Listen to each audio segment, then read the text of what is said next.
good and healthy state.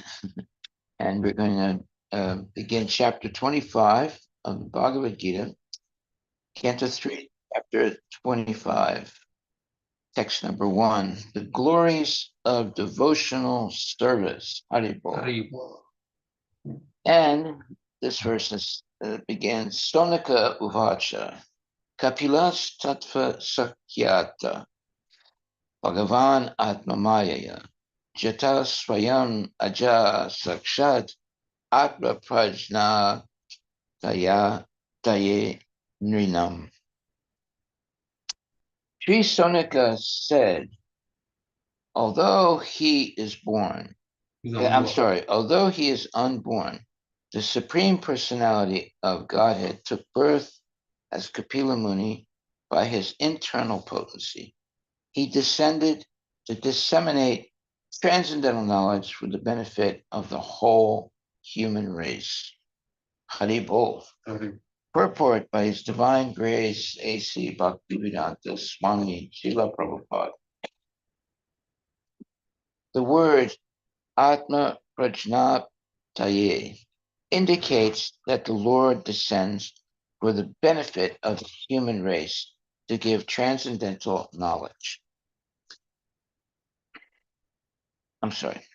To give transcendental knowledge. Material necessities are quite sufficiently provided for in the Vedic knowledge, which offers a program for good living conditions and gradual elevation to the platform of goodness. In the mode of goodness, one's knowledge expands. On the platform of passion, there is no knowledge, for passion is simply an impetus to empty material benefits. On the platform of ignorance, there is no knowledge and no enjoyment, but simply life almost like that of animals. The Vedas are meant to elevate one from the mode of ignorance to the platform of goodness. When one is situated in the mode of goodness, he is able to understand knowledge of the self, or transcendental knowledge. This knowledge cannot be appreciated by any ordinary man. Therefore, since a disciplic succession is required, this knowledge is expounded either by the Supreme Personality Godhead himself or by his bona fide devotee. Sonika Muni also states here that Kapila, the incarnation of the Supreme Personality of Godhead, took birth or appeared simply to appreciate and disseminate transcendental knowledge, simply to understand that one is not matter, but spirit soul, aham brahmasmi, I am by nature Brahman, is not sufficient knowledge for understanding the self and his activities. One must be situated in the activities of Brahman. Knowledge of those activities is explained by the Supreme Personality of Godhead himself. Such transcendental knowledge can be appreciated in human society, but not in animal society, as clearly indicated here by the word nrinam, for the human beings. Human beings are meant for regulated life. By nature, there is regulation in animal life also, but that is not like the regulative life as described in the scriptures or by the authorities. Human life is regulated life, not animal life. In regulated life only can one understand transcendental knowledge. Srila Prabhupada ki jai. Hare Krishna, Hare Krishna, Krishna Krishna, Hare Hare, Hare Rama, Rama Rama, Hare. So let me just read again what this says. The verse says, Sri Sonika said, although he is unborn, the Supreme Personality of Godhead took birth as Kapila Muni by his internal potency. He descended to disseminate transcendental knowledge for the benefit of the whole human race. Haribol. Okay, so uh, when Prabhupada says simply to understand that one is not matter but spirit soul, aham brahmasmi, I am by nature Brahman, is not sufficient knowledge for understanding the self and his activities. Well, this is basically what the Brahmanas, with the uh, speculators do. They think that I am by nature Brahman, but that is not sufficient knowledge for understanding the self and his activities. The speculators or the Mayavadis, they think that they have achieved the highest pinnacle of devotional of spiritual life by claiming that I am by nature Brahman or Aham Brahmasmi. But Prabhupada says here, this is not sufficient knowledge for understanding the self and his activities. One must be situated in the activities of Brahman. Well, what are the activities of Brahman? It's devotional service. Knowledge of those activities is explained by the Supreme Personality of Godhead himself. Such transcendental knowledge can be appreciated in human society, but not in animal society. Yeah, animals don't understand what his, who is the Supreme Personality of Godhead. They don't, uh, well, let's put it like this.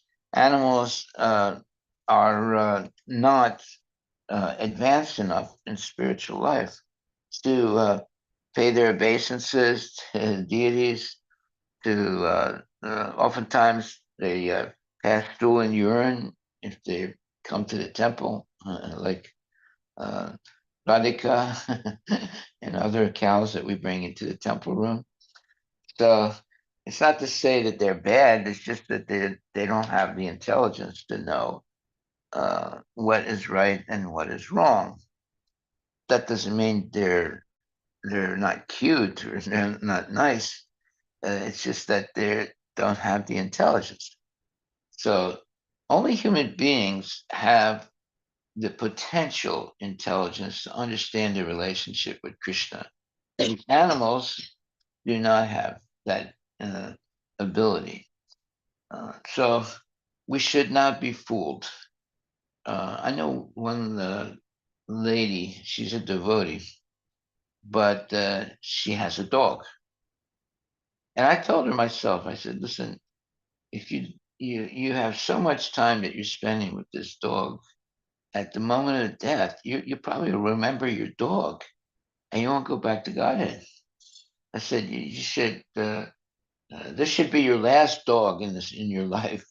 If this dog dies, don't buy another dog. Otherwise, you won't be able to think of anything else but your dog at the moment of death. So many people, even devotees, they buy dogs as companions, and their whole life uh, is uh, basically taking care of the dog. Taking You have to take the dog for a walk. You have to clean the stool and urine of the dog. You exercise with the dog.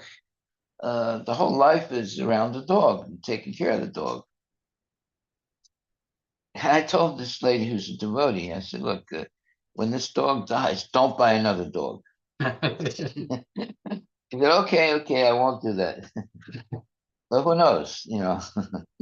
Maharaj, what was the motivation for devotee to buy it?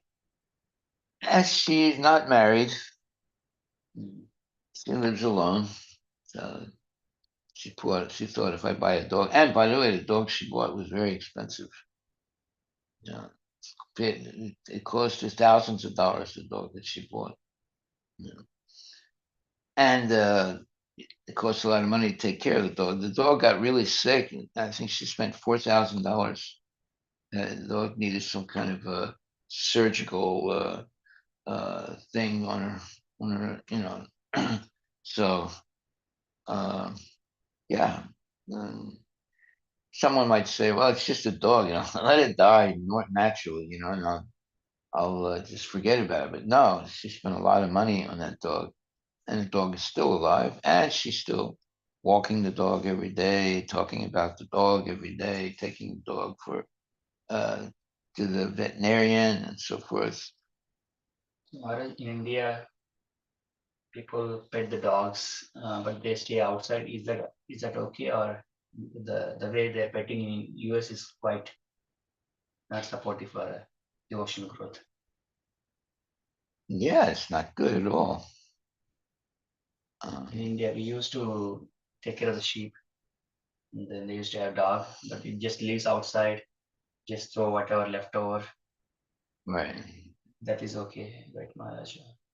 Yeah, but now the dog sleeps in the same bed. Yeah. So it got worse over time. Yeah, Education was different, yeah. but it became. Dogs were used as protectors for the farms, or like big estates, and they used to have their own um, dog kennel outside the home, very Yeah. far away. But now the dog is inside the house. The humans grew. Dog got into that side of the house now. Yeah. And the dog, will, when there's a dinner going on, they feed the dog right from their hand. Yeah. Dog is there, blah, blah, Yeah, like then this, so give it something to they eat. lick the case. Yeah. Nasty. You're talking about Indians now. Indians too. Yeah. The dogs got into the house somehow or other, and it was always left outside, now the dog is inside now. Everybody's thinking about the dog, everyone plays with the dog, It's a dog's life. It's a dog's life, as they say. And guess what they're going to be in the next life? Those people that keep dogs, they'll be a dog because they're thinking about the dog all the time. And dogs are not meant to live in people's houses. They're very contaminated. But what So if we want to show compassion to the animals, we should rather get a cow. Well, if you want to have an animal as a pet, you should definitely get a cow. You should not get a dog. See, the dog's stool is contaminating. The pee is contaminating. The cow's stool is purifying. The pee is purifying. So right there, you can see there's a major difference between the dog and the cow. Right? Yeah, in fact, yesterday the whole purification in the temple was with cow urine. The whole procedure, the Balaji temple, was just to spread the cow urine and purify, along with mantras, of course. Well, that was to purify the sinful things that happen in India. Yeah. Yeah. No, did they do that type of purification ceremony in India also? All the temples, all the Hindu temples across the world are doing it. Uh-huh. Okay. Now it is changing, putting a lot of now stones and everything. They're taking the culture away. Even when I grew up, we didn't used to have the stone, something like that, just dirt. So we used to throw the cow dung water everywhere to purify. Even inside the house, in the rooms also. Yeah. Every day morning, my mom used to wipe with the cow dung water. So Now it's everybody is getting used to the, this. What was on the floor in the house? Dirt, mud only. So you would cover the mud. I mean, it will be compacted, and then on top of that, you would have dry this clay. cow dung with the. Every day morning, my mom used to. Yeah. I still remember those. Yeah, I grew up in a village environment. So in other words, if you have rugs, it's actually not Rugs. not good. Traditional. You should get all rid of all. Mostly it will become more work for it's called. I think you would have those woven To sleep mats, also, right? Cards to sleep. Yeah, cards. And then even if they put something like this, chapa. Chapa, yeah. So it's also woven with With tree leaves. Yeah. All There is natural no- life. All natural, all natural. There is no hardwood, there is no tiles, nothing. Everything is mud. And over time, it's a matter of prestige. They downgrade that to building stones and everything, like get rid of the natural process, moving away from the Uh-huh. Cement and everything. cement. So basically, you can say cement has destroyed India. Whoa. I didn't know that. Well, you still have villages in India where, But Yeah. they are also building with cement only. Cement, Yeah. stone. whoa, cement took over. Mhm. Huge industry, Edward, Yeah. even now. Somebody referred Bhagavatam 11.11.11 or something like that. Hmm. In that, Krishna says to Uddhava, you have to first Put cow dung. cow dung, you clean it, and then wash it. Yeah. Well, we could put cow dung right here. Yeah. Well, let's see. In this purport, it says human beings are meant for regulated life. A very important statement.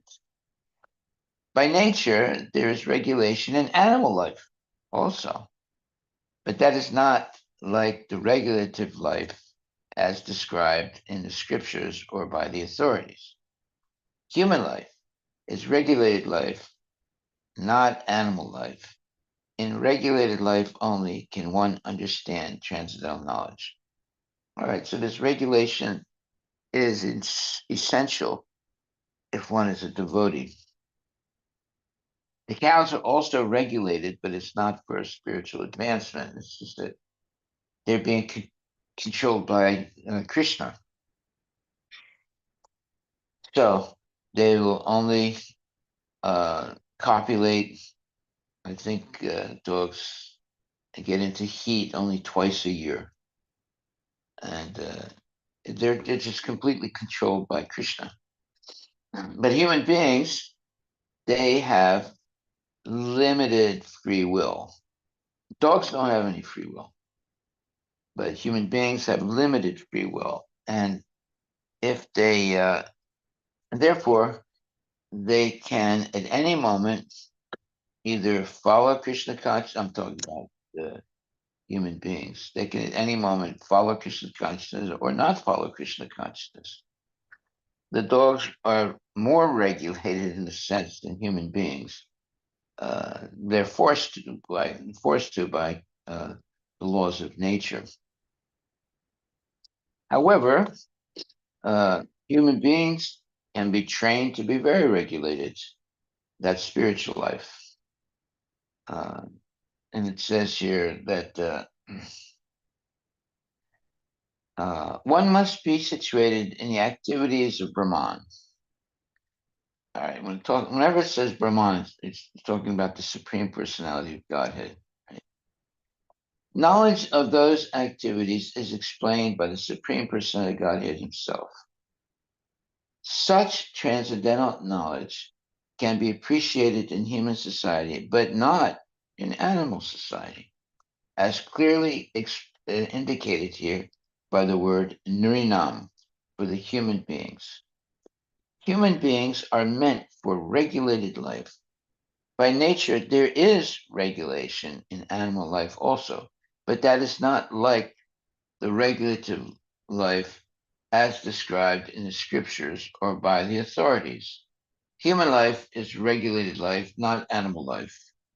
In regulated life only can one understand transcendental knowledge. Okay, so animals are regulated and human beings can be regulated, but the regulation of human life is not like the regulation of animal life.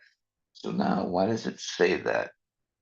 Well, everybody is controlled by the laws of material nature, and the laws of material nature means that everything is controlled by Krishna. But there's a difference between the regulation of the animals and the regulation of the human beings.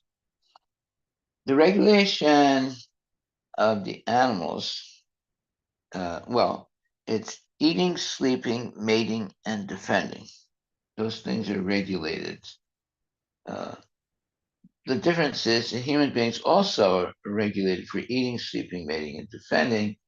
But there's one extra thing that human beings can do that animals can't, and that is human beings can understand the relationship with God, with Krishna.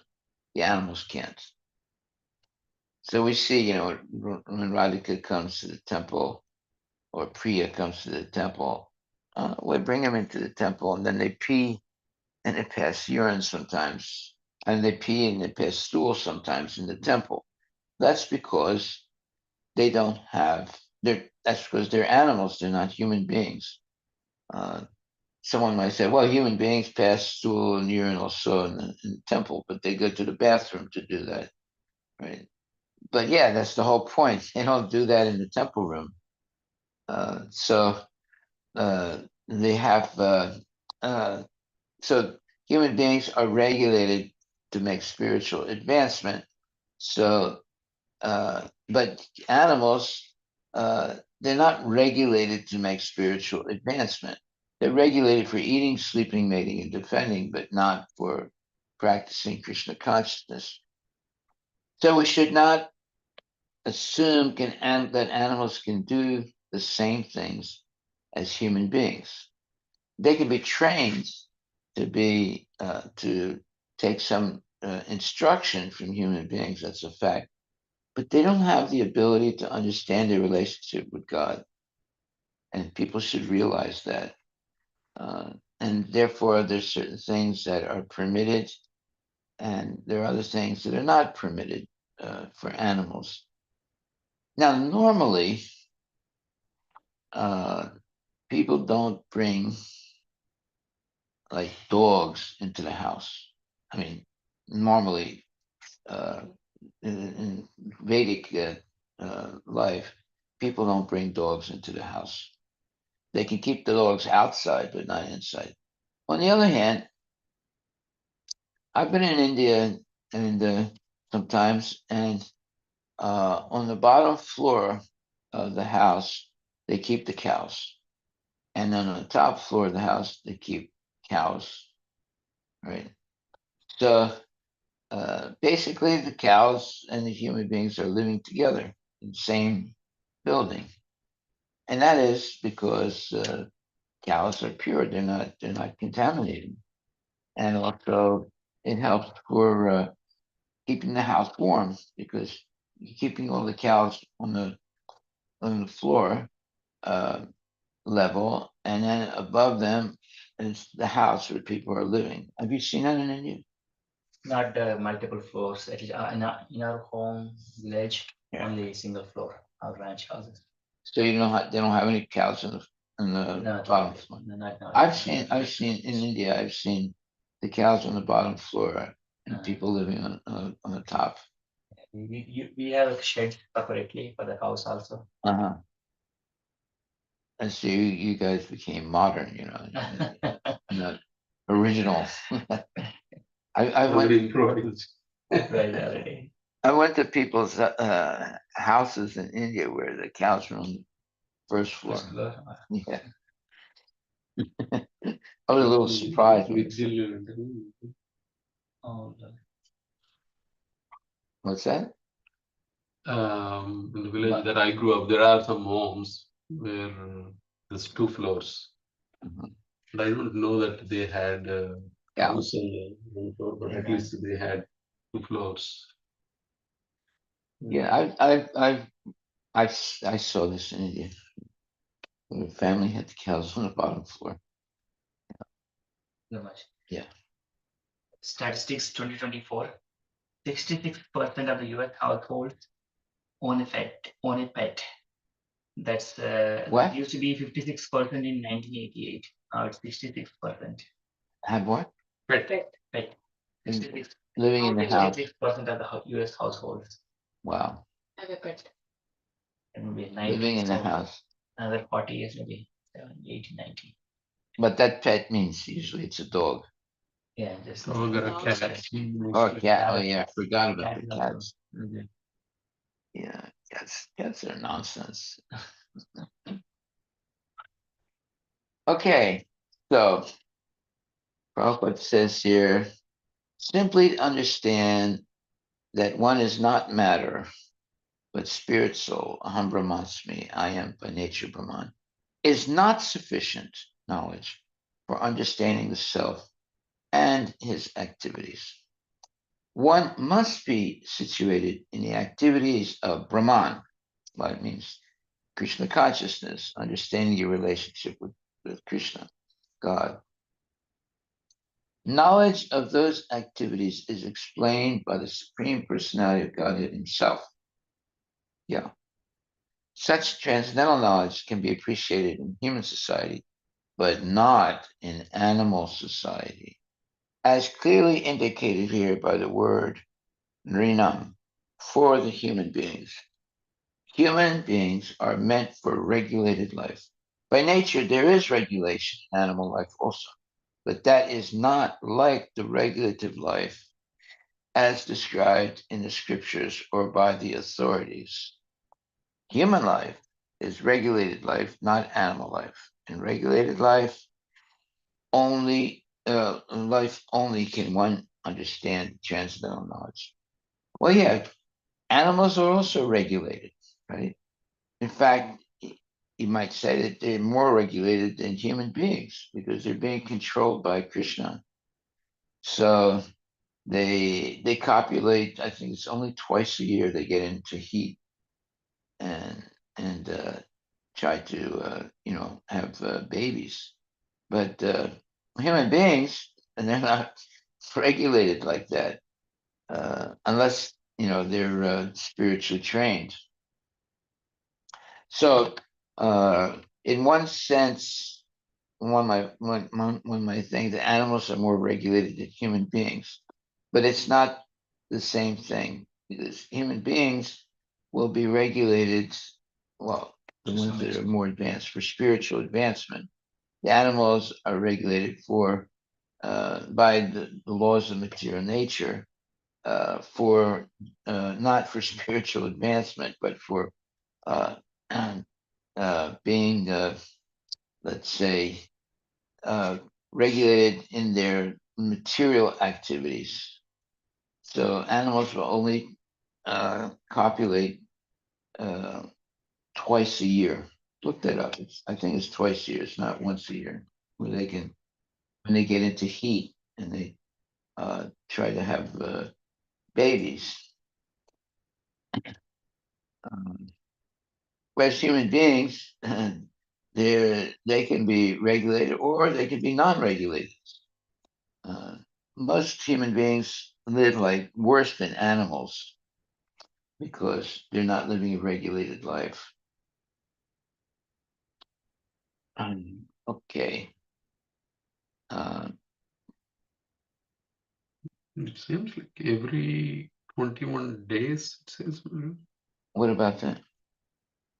Cows typically try to have babies based on their reproductive cycle known as estrus or heat, which occurs every 21 days in most cows. In dogs, it says twice a year. Yeah, okay. The cows is more. Oh, really? Okay. So here it says human beings are meant for regulated life. By nature, there is regulation in animal life also, but that is not like the regulative life as described in the scriptures or by the authorities. Human life is regulated life, not animal life. In regulated life only can one understand transcendental knowledge. Okay, so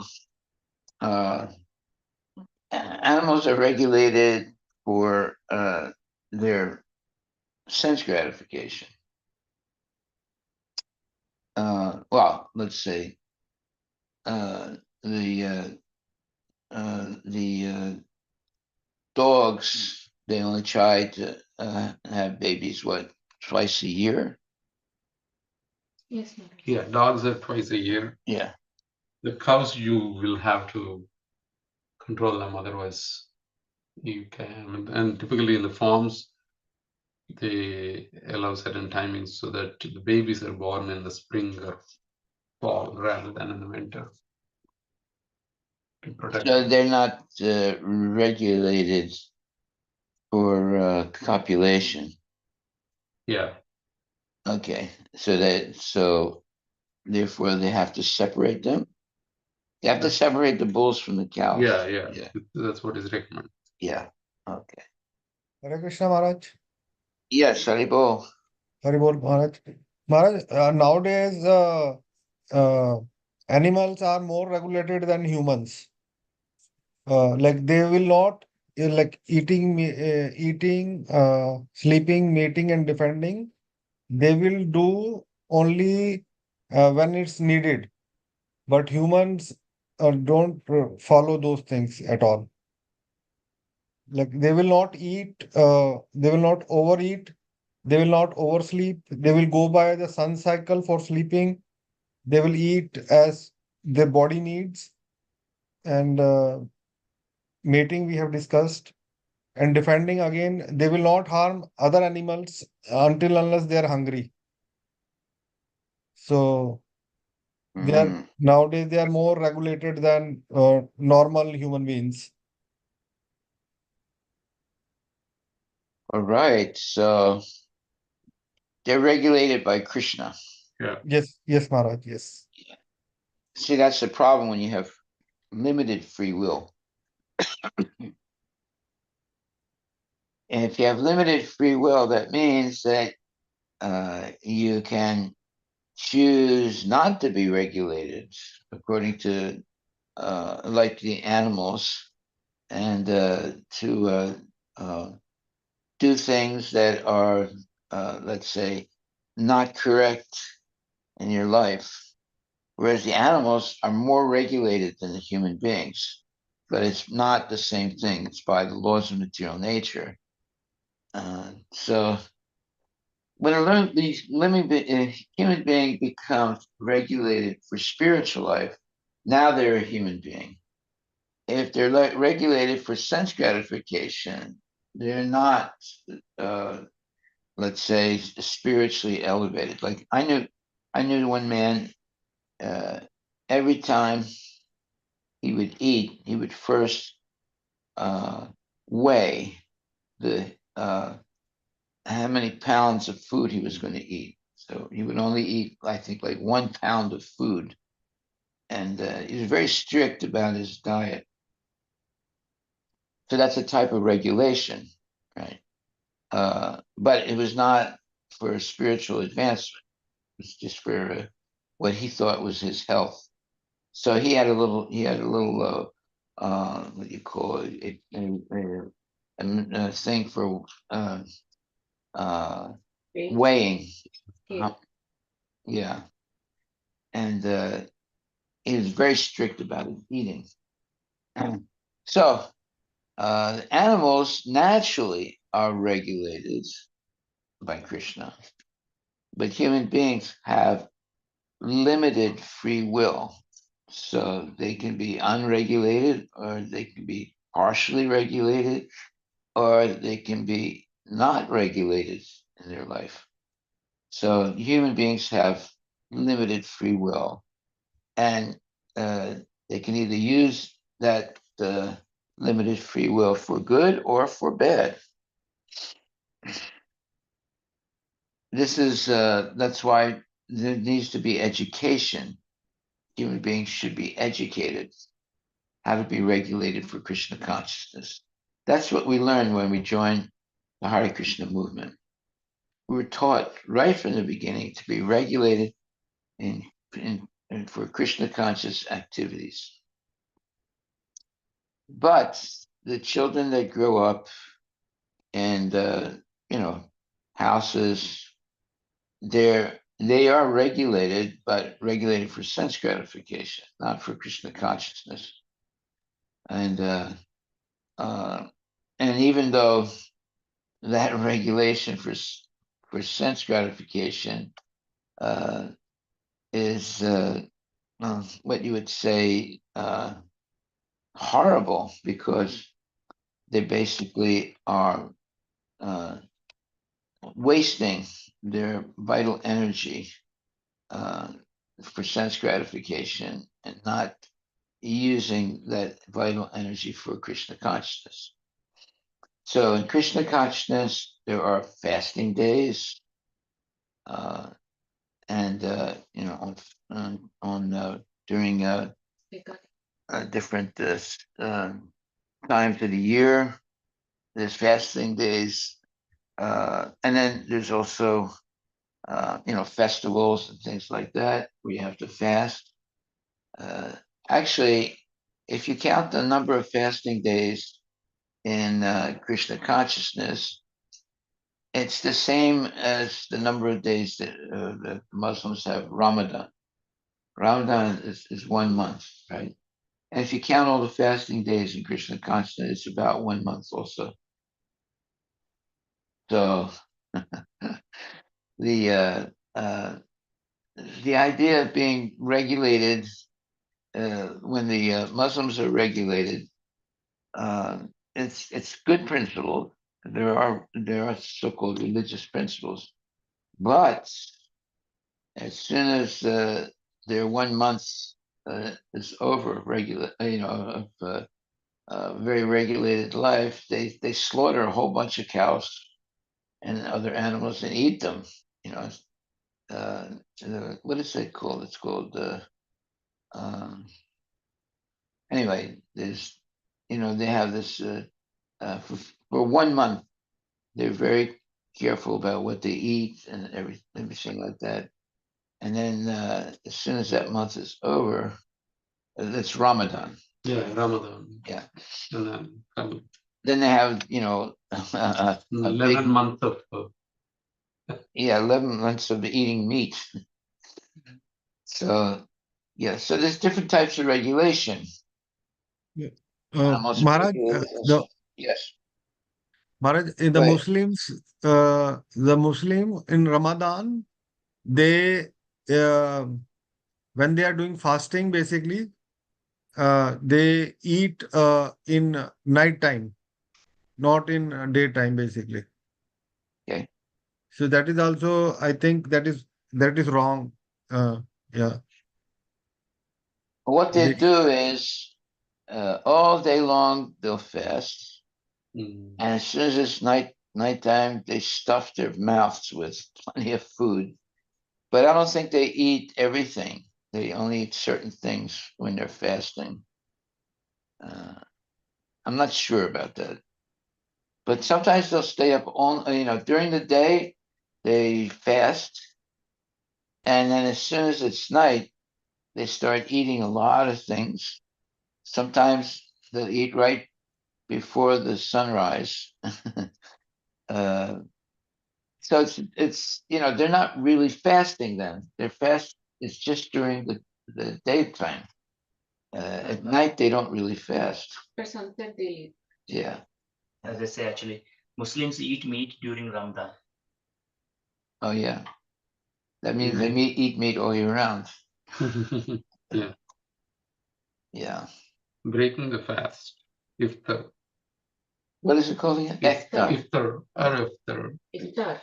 Yeah, iftar. Yeah. IFTAR is the meal. Iftar. Yeah. Yeah, is the meal eaten after sunset to break the fast. The meal traditionally begins with dates and water, as Prophet Muhammad did. Afterward, more substantial meal is consumed, often starting with a soup to rehydrate and ease digestion. Common iftar foods include dates, water, soup, bread, rice and couscous, vegetables, meat or poultry, sweets like baklava. And they eat halim. Do they yeah, eat meat also? Yes. yes, they eat everything, Maharaj, after breaking the fast. Yeah. Every day they eat. Yeah. Whereas we in Krishna consciousness, obviously, in addition to abstaining from meat, like here it says about 35 to 40 days. Ekadashi itself is 24 days. Then 8 to 10 festival days.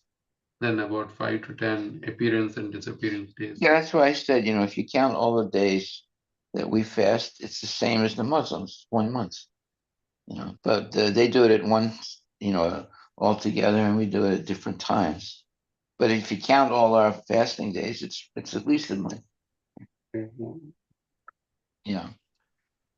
Okay. Maharaj, So yeah. Yes. they enforce other people. Like in Middle East, you can't eat outside in front of Muslims in Ramadan, and there is a punishment is for them basically.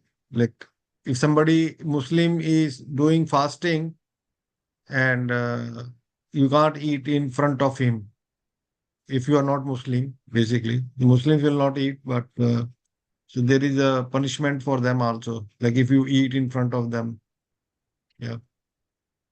Is that actually followed though in India today? No, not in India, but in Middle East. Middle East. Oh, okay. Yeah. Muslims dominant. And what's that? Muslim dominant countries. Okay. Yeah. So what happens if you're, a kafir and you're eating in front of a Muslim? Like punishment, there's a punishment. There is punishment? That's what Prabhuji is saying. Even for like the politicians? They always have the wiggle room. I think Neil Prabhu was mentioning that typically they don't allow others to serve or anything, but apparently his employer was nice and they put them in one guest house and then they would serve them separately. So, if he's on the call, So Neil was working for a Muslim in he India? was, in Middle East somewhere he was. Yeah. Okay. All right. Well, there is different ways of doing things. What's nice about Krishna consciousness is that we don't kill animals. Very, very nice thing. Whereas the Muslims, they kill a lot of animals. And the Christians, they also kill a lot of animals. So, but in Krishna consciousness, do we kill any animals? I don't think so. We don't kill anything, or we're not supposed to kill anything. Even ants, we don't kill. So you see, there are different, practices of religion. They have different rules and regulations, but that's why the Krishna consciousness has what you would call the full knowledge of how to please God. And other religions, there are things that they practice that are actually not pleasing to God, but they think they're pleasing to God. So this, after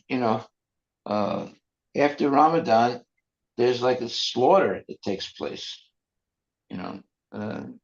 They'll kill many animals and eat them after Ramadan. Let's see. How do they break the Ramadan fast? Is it broken at night? After sunset. Yeah, and they can eat meat, or they. Yeah, they can also eat. Every day from Ramadan after sunset they eat, Maharaj. Really? Yeah. I thought they sort of were just sticking with vegetables and things like that. That's how they start. They start with dates and water, soup, bread, Okay. rice, couscous, vegetables, and with meat, poultry, and sweets. Wow. Okay. And you can tell I'm not a Muslim. And they eat twice. Yeah. Once before dawn. Yeah, and once right before. Sunset. Yeah. So in the morning, the pre-dawn meals. That's when they only eat mostly. Oh, there also they eat eggs. oats, cereals, fruits, bread, eggs, yogurt, water, herbal teas. Okay, good thing we're So not it's Muslims. only about 12 hours of gap. Of what? When they're anyway eating pretty well just before the dawn, Yeah. and then they'll wait for like 12 hours to 14 hours, depending on the length of the day. That's their fasting. That's what they're fasting. It's not really fasting. It's what everybody's doing, intermittent fasting nowadays. 2 hours fasting. Later will be 2 hours fasting. Maharaj, in Hinduism, like in nowadays in Hinduism, ladies do Karwa Chauth. So Yeah. in that Karwa Chauth, they also eat before sunrise, and then they will eat after seeing the moon when the moon comes up. Yeah. It's type of similar thing, but they don't eat meat. Yeah. But the whole thing about Gorbachev is they're fasting for their husbands, for the Yeah. welfare of the husband. Yeah. Yeah. Well, what if a wife doesn't like her husband? Does she still fast? We should ask that question. Nowadays for pictures. Huh? Nowadays for photo shooting. Oh, okay. No, Ma- Totally meant. That's what I mean. Maharaj, then she can think in a different way. Like, okay, I'm fasting. Like I should get rid of the husband. Oh, that's another way. Whoa. Everything depends on what's going on in the mind. Yeah. Okay, so here, one of the takeaways from this purport today is one must be situated in the activities of Brahman. That means spirit. Whenever it says Brahman, it means spiritual. Knowledge of those activities is explained by the Supreme Personality of Godhead Himself. Such transcendental knowledge can be appreciated in human society, but not in animal society, as clearly indicated here by the word Narinam for the human beings. Human beings are meant for regulated life. By nature, there is regulation in animal life also, but that is not like the regulative life as described in the scriptures or by the authorities. Yeah, so the regulation of animals is not for spiritual benefit, not for spiritual advancement. It's they're forced to do that by nature. So there's a difference between animal, let's say, regulation and human regulation. By nature, there is regulation in animal life also, but that is not like the regulative life as described in the scriptures or by the authorities. Human life is regulated life, not animal life. In regulated life only can one understand transcendental knowledge. So there it is, the difference between the so-called regulated life of animals and the regulated life of human beings. Okay. There is also one Yeah. then Maharaj. Yeah. Knowledge cannot be appreciated by any ordinary man. On the top, not ordinary people can appreciate it or understand it. Mm. That's also. And then ends with that statement: in regulated life, only one can understand. Okay. Simply understand that one is not matter, but spirit soul. Aham Brahmasmi, I am by nature Brahman, is not sufficient knowledge for understanding the self and his activities. One must be situated in the activities of Brahman. Knowledge of those activities is explained by the Supreme Personality of Godhead Himself. Such transcendental knowledge can be appreciated in human life, but not in animal society, as clearly indicated here by the word Rinam for the human beings. Okay, so Muslims are well, some of them are strictly regulated, right? They have to do certain things like before they They pray, they have to clean themselves, and they pray, what, 5 times a day, I think. So, and that's a good thing. It's not a bad thing. Actually, in Christianity, like in the lives of monks or nuns, they pray all day, right? They have beads also. Yeah, they have beads. They're supposed to be praying the whole day. So I'm sure their life is based on prayer. That is their, let's say, spiritual. Just like we might be chanting Hare Krishna most of the day, and they are also not chanting, but they have their rosary where they're praying most of the day, right?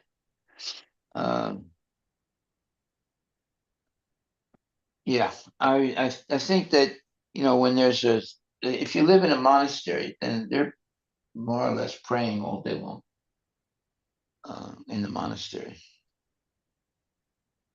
It can be a nunnery, or it can be uh, monastery for celibate men.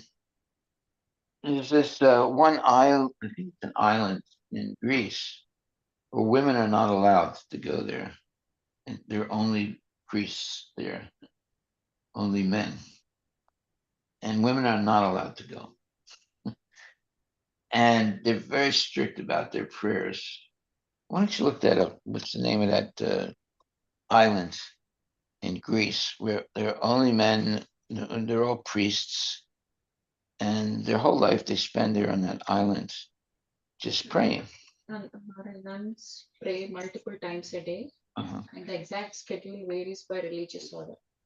Benedictine nuns pray 7 times a day and once at night, including vigils, morning prayer, midday prayer, vespers, and compline. Passionist nuns pray multiple times a day, including mid-morning prayer, angelus, and midday prayer, mid-afternoon prayer, evening prayer, and night. Daughters of Saint Paul pray multiple times a day, including morning and evening prayer, meditation, mass, Eucharist, hour of adoration, and personal prayer. Holy Spirit Adoration Sisters pray 24 hours a day. Who? Holy Spirit Adoration Sisters. That's a special Yeah, the sisters. group of nuns. Yeah, yeah. 24 hours a day. Pray 24 hours a day, focused on perpetual adoration of the Blessed Sacrament. Nuns and monks also spend time on other activities such as spiritual reading and meditation, work such as cooking, cleaning, gardening, and sewing, studies such as theology and philosophy. Okay, they're more regulated than devotees. The island in Greece where only male monks exist reside is called Mount Athos. Mount Athos. So, No women are allowed there. it's a monastic community located in a peninsula. And located where? On a peninsula in northern Greece. Okay. All right. Yeah. And they're basically praying all day long too, those priests. Yeah. All right. Here it says, one must be situated in the activities of Brahman. That means whenever the word Brahman is used like that, it means spiritual. Knowledge of those activities is explained by the Supreme Personality of Godhead himself. Such transcendental knowledge can be appreciated in human society, but not in animal society, as clearly indicated here by the word Nrinam for the human being. Human beings are meant for regulated life. By nature, there's regulation in animal life also, but that is not like the regulative life as described in the scriptures or by the authorities. Human life is regulated life, not animal life. In regulated life only can one understand transcendental knowledge. Yeah, so sometimes people think, oh, well, my dog, is more spiritual than I am. But not really. The dogs are regulated for sense gratification, but human beings can be regulated for spiritual life. So there's a big difference between the two. And that's why it says here, human beings are meant for a regulated life.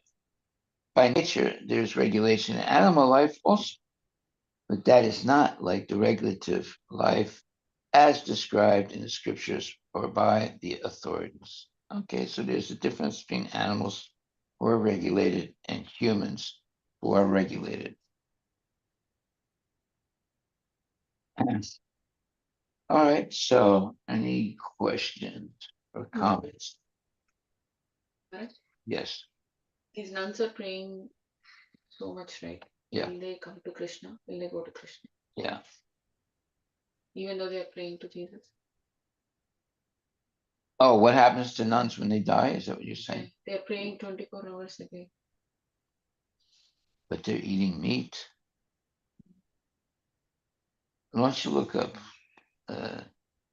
There are some sects of Christians where they don't eat meat. Oh, the Holy Spirit Adoration Sisters, they do not eat meat. Right. They are also known as pink nuns, follow a vegetarian diet. Yeah. Right. Do they drink wine?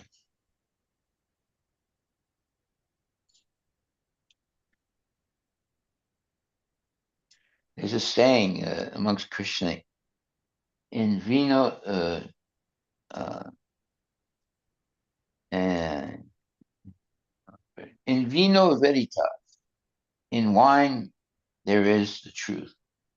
In other words, when you get drunk, you tell the truth. Yeah, yes, they might drink for legitimate reasons such as medical treatment. They do. All right. So you see, there are different levels of regulation, and basically the regulation, let's say, of nuns and priests are not on the level of regulation in Krishna consciousness. And the priests also, they are highly regulated, but on other times they engage in meat eating and and wine. So, and if you do the Eucharist, they give you a little piece of unleavened bread that's dipped in wine.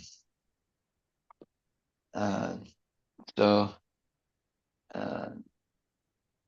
I remember that when I used to have I used to do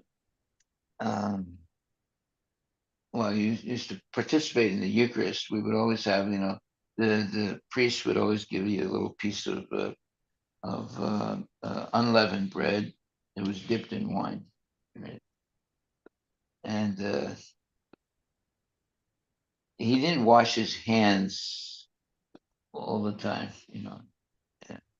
He would just keep going from one person to the next. And then also you have to kiss either his hand or the cross that he has in his hand, right? Everyone kisses the same cross. So it was highly non hygienic, but people do that. Okay, so if there are no more questions, then Maharaj, I have two questions. yes. My first question is the Kshatriyas. Like there is a very common question. This is does Kshatriyas who are in Krishna consciousness, let's say, do they eat meat or no? According Uh, only Bhima ate meat, not the other brothers. He was, and that's because he married Hidimbi, who was a Rakshasa.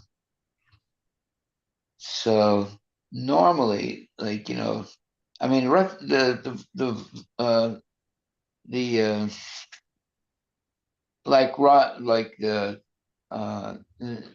if you look at the warriors like Rama and other warriors, sometimes they ate meat, but generally, like for example, did Arjuna eat meat? No, he didn't eat meat.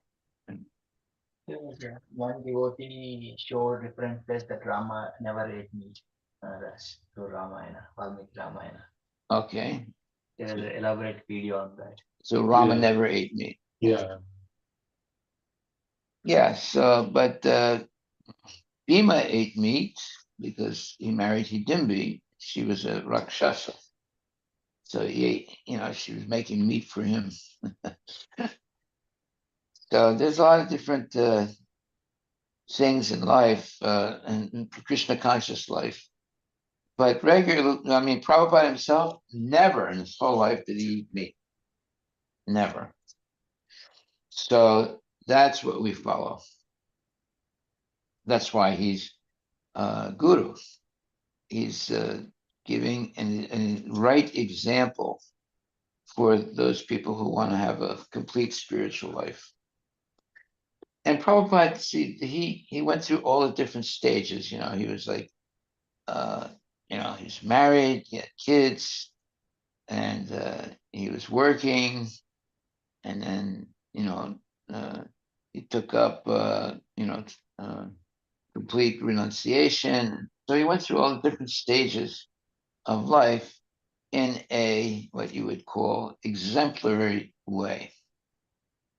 And so if we just follow Prabhupada, we won't make any mistakes. There have been devotees like Bhakti Thakur. At one point in his life, he was eating meat. Really? Yeah. And then he gave it up. So it all depends on what your environment's doing. But in Krishna consciousness, there are very strict regulative principles that we have to follow. Now you see, in other religions, they have regulative principles also, but there's something missing. Like for example, in Christianity, they do not think that drinking wine is a bad thing. In fact, they say, in vino veritas, in wine there is the truth. And they also, in their ceremonies, you have to drink some wine. When you get the holy blessing, they give you a little piece of bread and some wine. So there are a lot of different things. They don't think that drinking wine is a bad thing. But amongst the Christian monks, some of them become addicted to drinking wine, and then they have a special camp where they live, where they try to get them off they become drunkards basically. So they put those monks in these camps where they try and get them off of being drunkards, because obviously when you start drinking wine, you can go overboard and not be drinking wine simply for spiritual purposes, but for sense gratification. So they have these special camps for priests who are drunkards, or who are sense gratifiers. So they try and regulate them. Why don't you look that up? There's special camps for priests who are drunkards.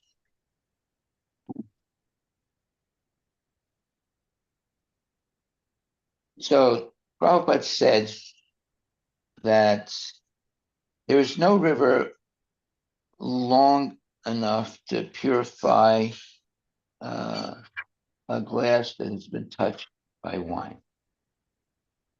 Did you ever hear that? You told Maharaj. Yeah, I said that before. Well, look that up. Make sure that's correct. There's no river long enough to purify a glass that has been touched by wine.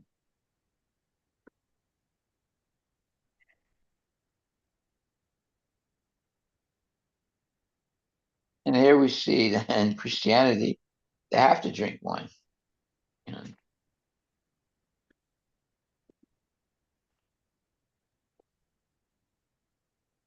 That's why there are some things that are right and there's some things that are wrong in Christianity.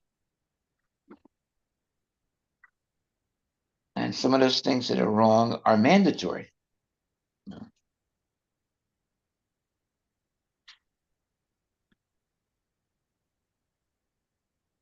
And same in Islam. One time, this Muslim man brought his son to see me, and he wanted to get some advice for the health of his son. So I was telling him certain things, and then I said, and he should only have a vegetarian diet. And the Muslim guy got upset. He said, "No, my son has to eat meat." There's something about that, you have to. The boy has to eat meat, So he refused that advice they gave. He said, "My boy has to eat meat." And why did they say that? It's very interesting why. They think that, if the boy doesn't eat meat, then he will not have the strength to be a real Muslim. Maharaj, what I think about this one is it's coming from the region where that religion came basically. Like the Muslims came from Middle East in the desert area. So there were no plants basically. So they depended upon the meat only. Similarly, in India, on East Coast, like many Brahmins eat fish because there is no food availability in the storms and other things. So somehow they started eating meat, even the Brahmins. Sorry, the fish. So it depends upon like the area where they are in and what type of scarcities are there. So that's my understanding. Yeah, but it's good or bad. Okay, uh, yeah. If you I look don't. at some of the Muslim saints, they only ate like dates and bread, and they didn't eat meat. They were very strict about their diet. I'm trying to think of some names of Muslim, let's say, saints who didn't eat meat. There are some that were vegetarian. Dates are a big thing in Islam. Whenever they have their fast days, they eat a lot of dates. Mhm.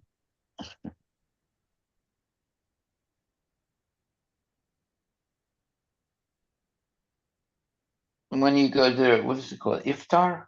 Iftar? Yeah, if there is the sunset fast break. Yeah. They always have dates. And then I think in the mornings when they eat, just Okay, we're lucky to be Krishna conscious because we have the full knowledge, not partial knowledge, and not false knowledge. So, Maharaj, I have one more yes, question. Yes. My question is like, what happens to the person's body and mind when they follow four regulative principle, like not meat eating, all those things. Basically, I'm talking with respect to the meat eating. And so, what happens to their mind and to their body practically? Well, just being a vegetarian is not enough to be a devotee. I mean, like monkeys are vegetarians also. That doesn't make them devotees. So, uh, the whole idea is that one must be actually a lover of God. Then they come into the realm of being a pure devotee. So there are people who follow regulative principles, but they don't actually develop love of God. There are a lot of people like that. They're very regulated. They read Shastra and everything, but they don't actually attain love of God.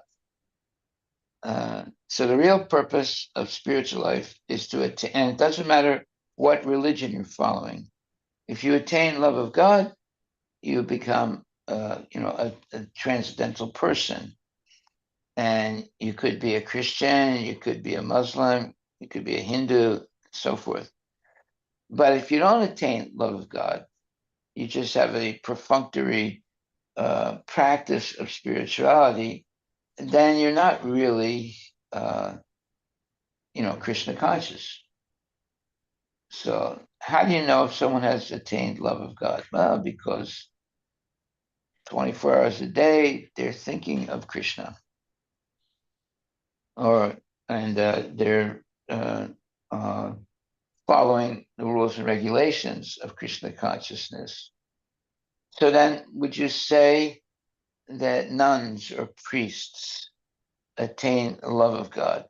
There are some, yes, no doubt about it. There are some that attain love of God, but not all, because there are many examples of priests who become drunkards by drinking wine all the time. And there are cases of nuns that become that practice, smoking marijuana. There's a whole group of nuns now that smoke marijuana. Did you know that? Look that up. Look that up. They consider smoking marijuana as a holy benediction, and they get high on weed. Nuns that smoke marijuana.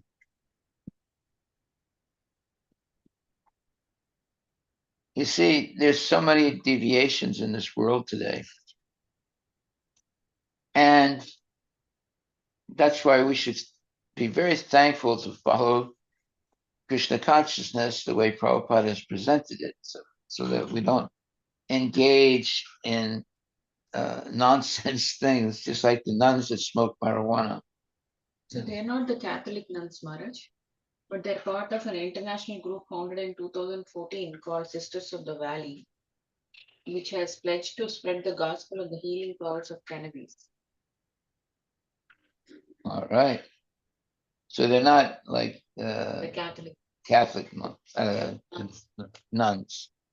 This is a for-profit organization that is probably promoting the cannabis. But they want to make it look like it's. Despite their clothing, the women are not Catholic or any other religion. They are part of an international group founded in 2014 called Sisters of the Valley. You see, they look like nuns. Yeah, but their clothing is like nuns. Yeah. But they're not any Catholic or any other religion. They're part of an international group founded in 2015 called Sisters of the Valley, which has pledged to spread the gospel of the healing powers of cannabis. The gospel. Wow. It's sacred. That's what's going on in the world today. You know, every type of deviation is there. The group was founded by Sister Kate. The mission: sisters focus on providing herbal remedies and wellness products, particularly those infused with cannabis. They emphasize natural healing and aim to empower women through their work. But they are dressed exactly like Nuns. nuns. Yeah. Well, there They are called the weed nuns, Maharaj. the weed nuns. You So know, many speculative. you're going to see everything. Everything is possible. Yeah. Did you know about that? No. Yeah. I was about to ask, like, how do you find these things? That's why you have class. You learn all these things. Learn what to do and what not to do also.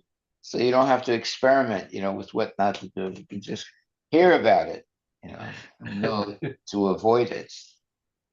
That means that, it's not that you're ignorant. See, you have to, by getting knowledge, you learn what to do and what not to do. Vidya and avidya. Vidya and avidya, yeah. If you only have vidya, you can make a lot of mistakes in your life. Haribol. God, thank you very much. And like if you go to India, there are sadhus that smoke marijuana every day on the banks of the Yamuna, right in the holy Dham. Right? And there's some devotees that join them, smoke with them. I never did, but there. Anyway, you see, in India, you're going to see everything. Every nonsense thing, and basically most of those things eventually filter into the Western world. And so you have the same deviations in the Western world because it started in India and then it went toward the West. And many people, they go from here to India to learn all those different Deviations. and they follow. Come back and then create a sector and a group. And they follow it. How they do. Some people, they came to food truck and they were telling, oh, I went to India, this state, and I learned this, and I'm doing this, and all like not good at all. It's all deviated talk. What did they learn? To follow Shiva, and one person was talking about Shiva, and then how to get intoxicated into how they, like in India, Smoke marijuana. yeah, in India they take a lot of intoxication in the name of Shiva. Yeah. So he was explaining on that direction, and Wow. all, like I was surprised, like they're going to India and learning something which is not correct, and then following. And they think it is legitimate because it's in India. India. But India has every nonsense thing, and most nonsense things begin in India, and then it comes to the West. Person was telling me with a lot of pride, like he went there and he learned. He learned this. How to do all this. Yeah. Marijuana. That's sad. Yeah, there was, let's see, in the time of Bhaktisiddhanta Saraswati Thakur, there were these very famous Britishers that went to India, but instead of meeting Bhaktisiddhanta Saraswati Thakur, they met these Mayavadi philosophers. And they came back to the West with Mayavadi philosophy. You see, so they were very unfortunate. Even though they went to India, even though they could have met Bhaktisiddhanta Saraswati Thakur, they met these other nonsense people, and that's what they brought back to the West.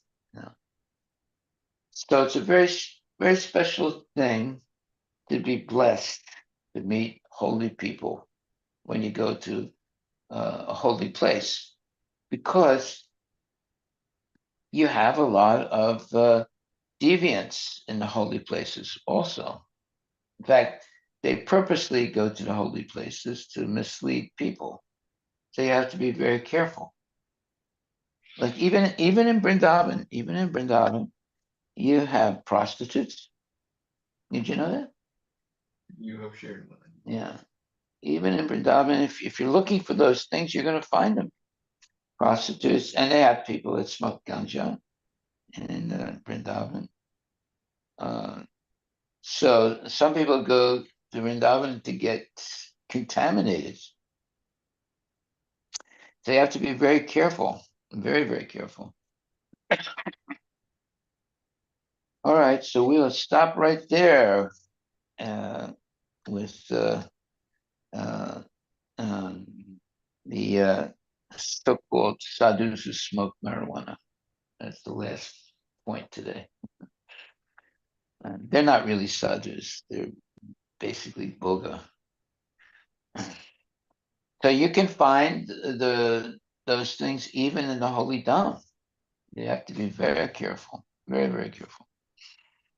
Hare Krishna. Thank you very much. All glories to Srila Prabhupada Ki Jai. Correction. It all depends what you're looking for. If you're looking for real spiritual life, you'll find it. And if you're very loose in what you're looking for, then you'll find that also, even in the holy Dham, unfortunately. Hari Bol. I think Ramani Mataji, your question is answered, right? What does regulated life in animal mean? Because we talked about it. Maharaj gave the examples of Well, it says, by nature, there is regulation in animal life also, but that is not like the regulative life as described in the scriptures or by the authorities. Human life is regulated life, not animal life. In regulated life, only can one understand transcendental knowledge. So, the animals are regulated, but they have no means of understanding who Krishna is or who God is. So their regulation is different than the regulation of devotees. That's why, there are people who are vegetarian. That doesn't mean they're devotees. There are a lot of people like that. They worship the potato, what kind of potato? Potato that is grown organically. Their worship is of the organic potato. I should look that up. There are people like that. They worship the potato. I met people like that. In India, Maharaj? No, it's not only in India, West also. They worship the organic potato. yes, it may sound unusual. There are instances where certain cultures and groups have had rituals and practices that involve worship of potatoes or consider them sacred. In can people. You didn't know that. Hey, that's something new you learned today. In can people. Oh, Incan. What's that? The Incan civilization, Inca. In can. Incan, I It think. sounds like in can. INCAN. IACAN. INCAN. Inca. Okay. They were worshiping the potato? Yeah. Haribo. The Andean peoples of South America. And they probably are all tribes, right? Who live in forests and then. Yeah, because that's their source of food, and food is God. Even there are many tribes in India. They worship, let's say, the local Trees and local food. No, but what happens is these hippies, they go to those places and they come back and they start teaching that in the Western world, Yeah. the cult of the potato. Our ancestors, they still worship the rocks, like stone, just stones Yeah. as deities. There's no shape. Well, you have Shalagram Sila, right? Definitely. That's a rock also. And we worship that. By the way, you're not allowed to buy a Shalagram Shila. It has to be gifted to you by a resident of the Holy Dham. People go and they buy them. They come back with like 200 Shilas. Oh. And there's one more last question, maybe. What prayers do nuns say on rosary beads? Hail Mary. It's the Hail Mary mantra. Look it up. The Hail Mary mantra. And they just repeat it all day long. You can go on the internet right now and you can hear the recitation of the Hail Mary mantra all day long.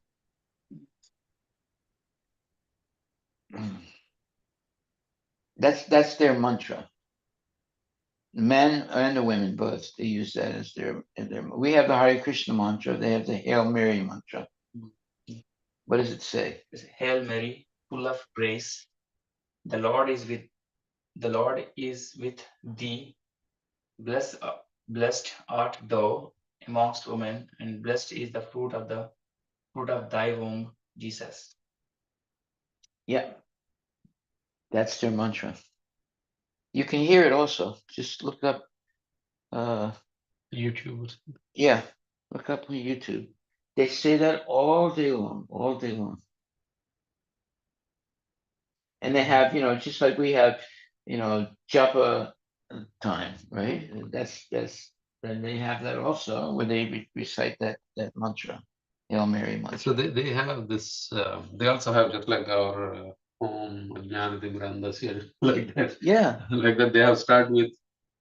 Hail They have the first. They start with the sign of the cross in the name of the Father, of the Son, and the Holy Spirit. Amen. They start. Then the They used to apostles. say Holy Ghost, and then he stopped doing it. They changed to Holy Spirit. Yeah. Then the Apostles' Creed. Then the first bead, they say, I believe in God, Father Almighty, the creator of heaven and earth. Then on the large bead, following the Apostles' Creed, our Father Spirit, our Father who art in heaven, Hallowed be thy name. Hallowed be thy name. Thy kingdom. Then comes on each of the next three small beads, Hail Mary is prayed. Hail Mary, full of grace, the Lord is with thee. The Hail Mary, full of grace, the Lord is with thee. Hail Mary. Then, after three Hail Marys, then the glory be is often recited. Glory be to the Father, and to the Son, and to the Holy Spirit. And then, yeah. And they start saying Hail Mary. Yeah. So I think, and then the concluding prayer, Hail, Holy Queen, Mother of Mercy. And then the final prayer is, yeah, I mean, it's listed all those things, but you can find this. They also have basically a sequence. That's their mantra. Mm-hmm. They have the Hare Krishna mantra. They have the Hail Mary mantra. Yeah. And the men say it, and the women say it. And you can go on the internet right now, and you can hear it going 24 hours a day. The Hail Mary prayer.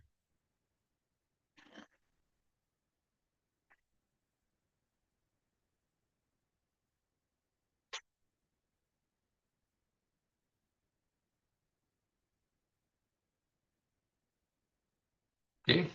Good thing we're Krishna conscious. I don't want to say the Hail Mary prayer.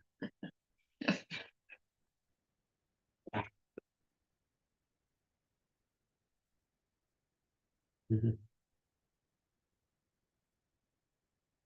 I'm not really sure. I mean, do they really think that Jesus was born from the womb of Mary?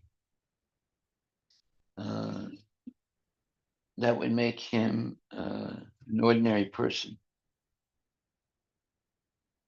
I'm not sure, because they're saying in that prayer that Jesus is the fruit of Mary's womb. So does that mean that he was born through sex, and I don't think they accept that, but they say that in the prayer, in the Hail Mary prayer. Yeah. That Jesus is born from the womb of the mother. And that's Well, if he's born from the womb of the mother, then he's like an ordinary person. And I don't think they say that.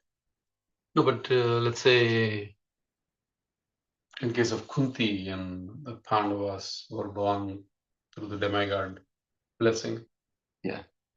But they were born through the womb of Kunti, isn't it?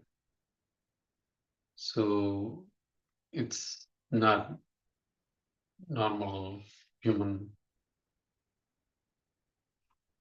thinking, right? So we, in our scriptures also we have examples of that. I mean, it's the blessing might come through higher power.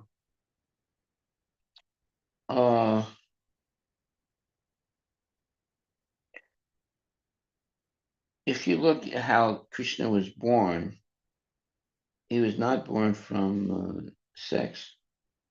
Correct. But he was still born through the womb of Devaki, wasn't it? Yeah, but it was like a transfer of the thought Correct. From the husband to the wife. Mm.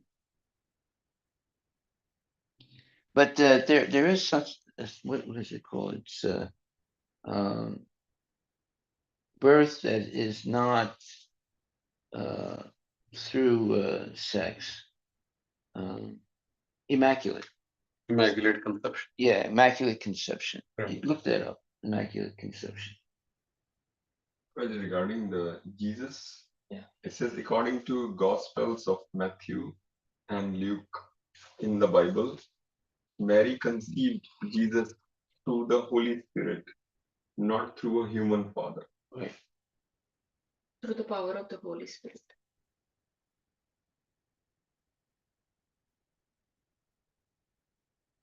Right. And if you look at how was Krishna born? Of course, Krishna is not really born in the same ways, an ordinary human beings. But it also says that the thought of Krishna being it was transferred from the mind of the father to the mind to the womb of the mother. It was not due to copulation.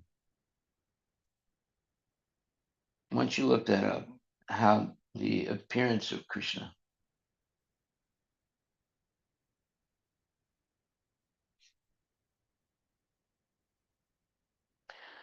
If they're born from sex, then they're not actually spiritual beings. But if they have immaculate, let's say, births, then they're considered spiritual.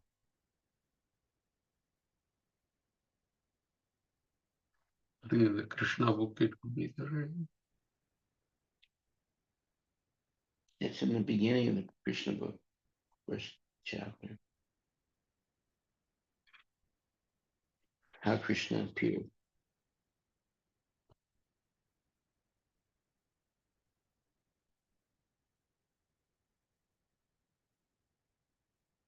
You see it? Just looking up in Krishna.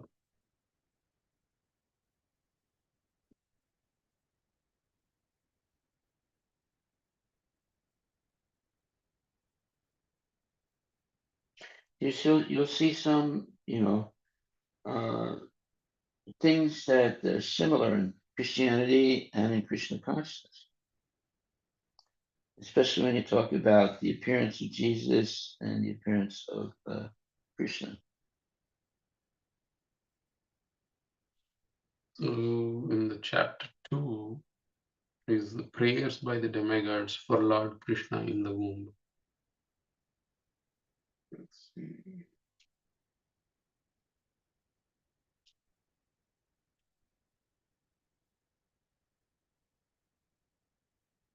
When The thought was transferred from Krishna's father to Krishna's mother.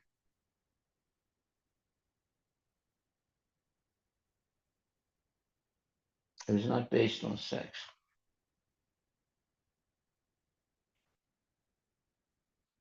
that's Nanda Maharaj conceives of the thought of Krishna, and he transfers it to the womb of his wife. Vasudev, you think? Huh? Vasudev? Uh, Oh, You said Nanda Maharaj. Nanda Maharaj, yes. but Nanda Maharaj raised him, right? Vasudev.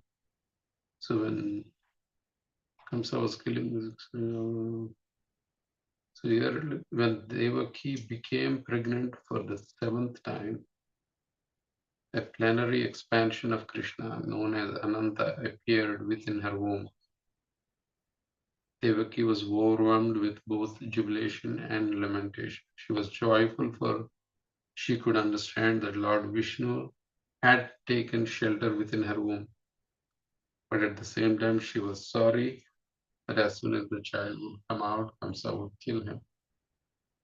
At that time, the Supreme Personality of Godhead, Krishna, being compassionate about Yadus who were fearful to the atrocities committed by Kamsa, ordered the appearance of Yogamaya, his internal potency. So he's not. Today I found Yeah. Vasudeva was sustaining the form of the Supreme Personality of Godhead within his heart. He appeared just like the glowing sun, whose shining rays are always unbearable and scorching to the common man. The form of the Lord, situated in the pure, unalloyed heart of Vasudeva, is not different from the original form of Krishna. The appearance of the form of Krishna anywhere, and especially within the heart, is called Dhamma. Dhamma refers not only to Krishna's form, but also to his name, his qualities, and his paraphernalia. Everything becomes manifest simultaneously. Thus, the eternal form of the Supreme Personality of Godhead with full potencies was transferred from the mind of Vasudeva to the mind of Devaki. Exactly as the setting sun's rays are transferred to the full moon rising in the east.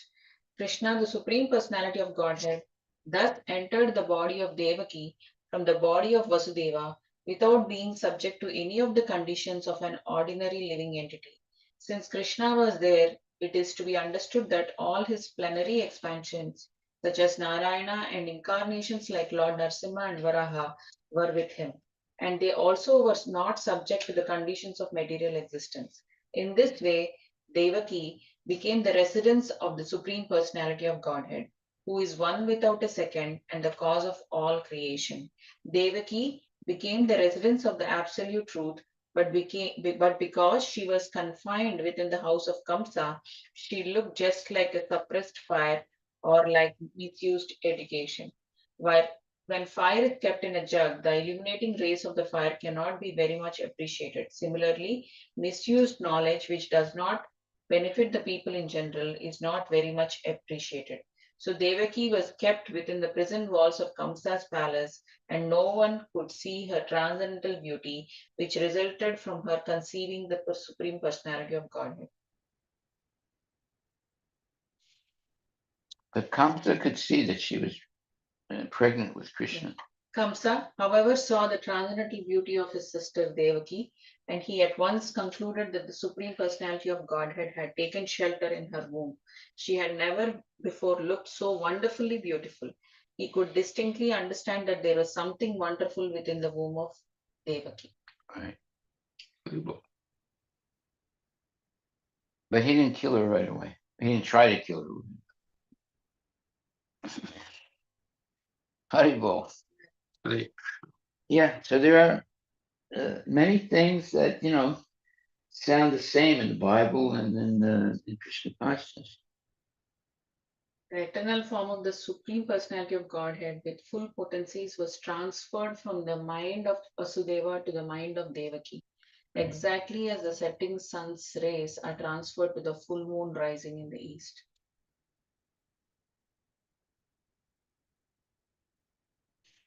Yes.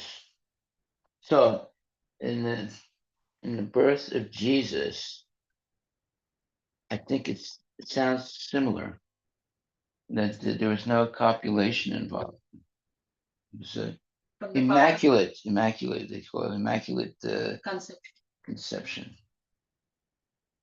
Interesting. Haribol. Great.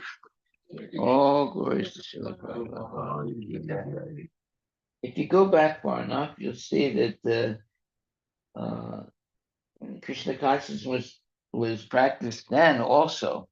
They might not have called it Krishna consciousness, but many of the things that are in Krishna that are in Christianity are mimicking what's there in Krishna consciousness. Of course, Krishna consciousness is existing way before Christianity. Mhm. The problem with Christianity is that they use Greek philosophy to understand the sanctity of Jesus. If they had used philosophy of Krishna consciousness, they would have understood perfectly who Jesus is. And then, why are there so many different sects in Christianity? You have the Protestants, and you have different denominations and so forth. They're all arguing about the who is Jesus. It's that's why you have different sects in Christianity. They all have different concepts of who Jesus is exactly. Was he a man who became God, or was he God who became man? And different variations of that. And then you have all these different orders. They worship Jesus in different ways, or they have different understandings of Jesus. And you have the same thing basically even in Hinduism, different understandings of who God is exactly. So therefore, parampara is very important. And Prabhupada was asked about this once. He said, "Well, they don't have parampara. Their parampara has been broken. Therefore, there's so many different theories about who Jesus is." But in Krishna consciousness, parampara was broken also, but Krishna chose Arjuna to reestablish the parampara, and so we're in the parampara started by um,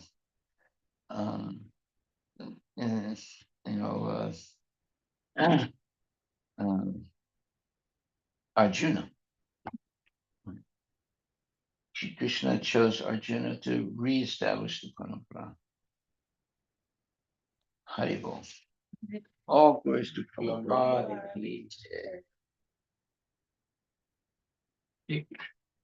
We'll see you tomorrow. And today, Maharaj will be giving a class in Bellevue Temple in the evening. So those of you who would like to can join in the temple. Hare Krishna.